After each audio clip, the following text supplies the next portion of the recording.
ظروف سازی کا فن زمانہ قدیم سے چلتا آ رہا ہے اور یہ فن کسی بھی تہذیب کی پہچان کے طور پر جانا جاتا ہے۔ چائنا کے پیما چوسیا بھی اس قدیم فن کو آج بھی زندہ رکھے ہوئے ہیں۔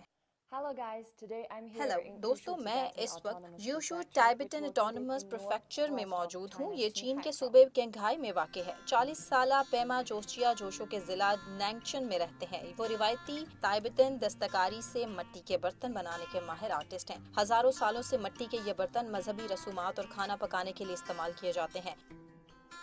پیما چوسیا کے بنائے ہوئے برتن بہت منفرد ہیں۔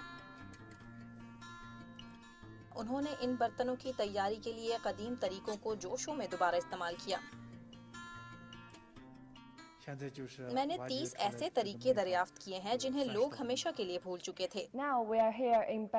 اب ہم پیما چوسیا کی دکان پر ہیں۔ ہم جانتے ہیں کہ وہ نینگچن ضلع میں ٹائبیٹن فن بلیک پوٹری کے واحد وارث ہیں۔ ایسے برتنوں کی تیاری بہت پیچیدہ طریقوں سے کی جاتی ہے۔ سب سے پہلے خاص مٹی کو پاؤڈر کی طرح بنایا جاتا ہے۔ اسے خاص درجہ حرارت پر رکھ کر خشک کیا جاتا ہے۔ پھر اسے پالش کیا جاتا ہے۔ یہ برتن اس قدر خشک ہو جاتا ہے کہ زبان اس سے چپکتی ہے۔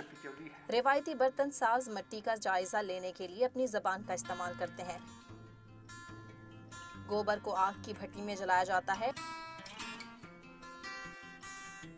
اس کی پکائی میں تقریباً 10 دن سے زیادہ لگ جاتے ہیں۔ پیما چوسیا نے 2006 میں ٹائبیٹن بلیک پوئٹری کا آغاز کیا۔ یہاں وہ نہ صرف یہ برتن بیچتے تھے بلکہ غریب اور معذور نوجوانوں کو یہ فن بھی سکھاتے ہیں۔